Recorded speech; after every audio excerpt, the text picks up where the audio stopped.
I'd like to ask you some general advice on what does the board want to hear? What language should we be talking? Because are we concentrating on the wrong KPIs? So I've got a slightly different spin on it, which is going to the board and bringing it to life. So not by the numbers are secondary. Yeah. So first of all is what kind of customer experience do we as a brand want to deploy, right?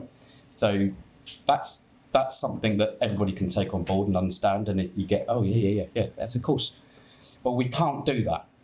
That thing that I've just described, we can't do that because of X, Y, Z, right? So you now start to talk about the blockers. That ultimately is part of the solution, but we need to kind of highlight those blockers.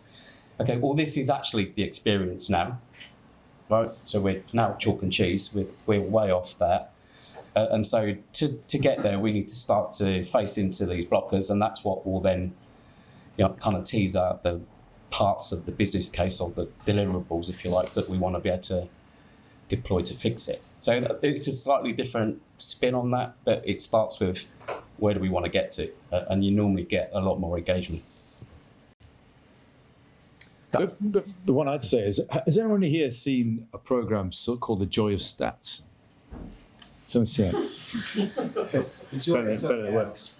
No. There's a documentary some years ago now. I think it's available on YouTube, called The Joy of Stats, and it's basically just that. It was a program about stats, but actually it was about Florence Nightingale. We all know Florence Nightingale's story, right? So she was people think of nurse in the Crimea with the lamp and all that. Actually, she was an amazing statistician. Yeah. And what she did was she showed Parliament that the hospitals were killing people, not bullets. So the hospitals were killing people, not the bullets that were killing people.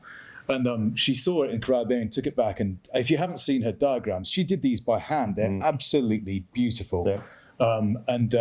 And the point, and in this program, Joy Stats, I watched this and thought, right, that's how to sell to the board. So I knew that we were spending £2.5 million on marketing a year, and I knew it was wasted because we had a fallow sell we were talking about before. We knew that the return investment was zero. In fact, we were losing £1.5 million a year based on the measurements we had.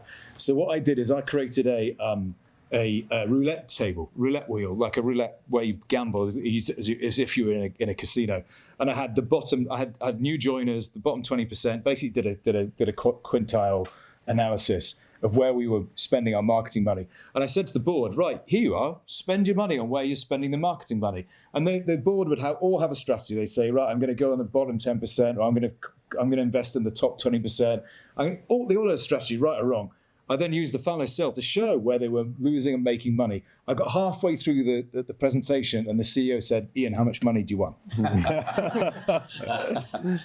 Because he saw, and then what we showed them that the top 20% of customers knew exactly what they were doing. They were gaming the system. They were actually costing us money rather than earning us money because they knew exactly what they were doing, right? In loyalty terms, they were spending money on things that were the best value, basically selfishly gaming the system.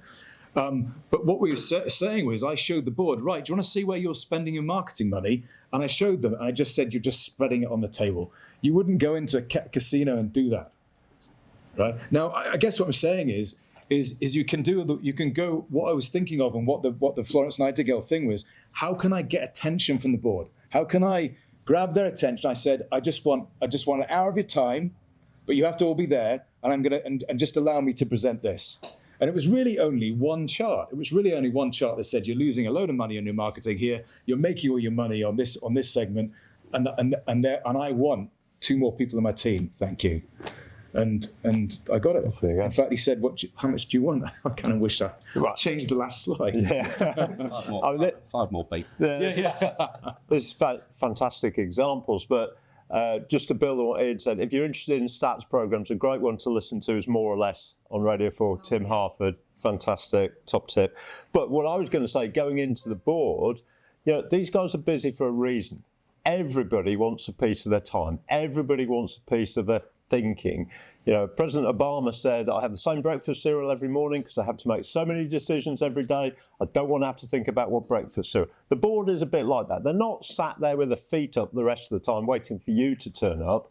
So you've got to get the message across quickly, effectively, in the language that matters to them.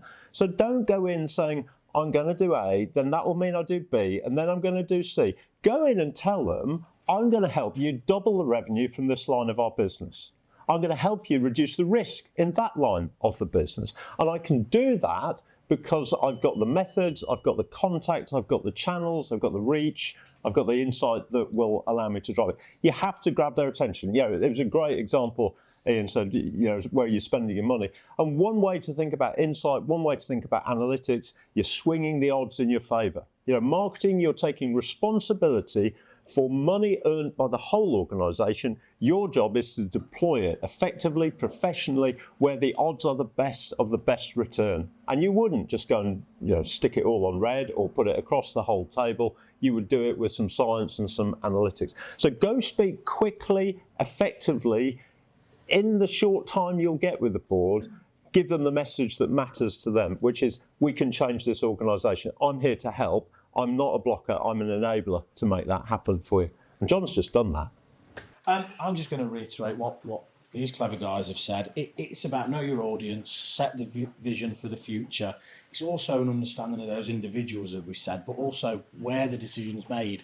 The board session itself is where the presentations are made, and a lot of the decisions will be made outside that room. So know those individuals and know where the nuances will be and where you need to push and pull against them, and get that decision outside the room. The rubber stamp is in that room itself. It's those conversations that are the important thing. And a really good illustration of that is we've just come off a project with a big hotel group who have real pressure on OPEX every single day, right? So everyone is under pressure for OPEX. So there's a feeling that there's no money in the business. Whereas if you talk to the CEO, he's saying, don't let anyone stop me doing anything in the business. If you've got a good idea and it's worth investing in, his backers will give you money. So if you've got don't necessarily, if there's pressure in the business, that doesn't necessarily mean there's no money. Shouldn't be overlooked, which is you and the CIO carved up the nets and the board members between you, and you went round and you told the story to each of them. You picked them off one by one.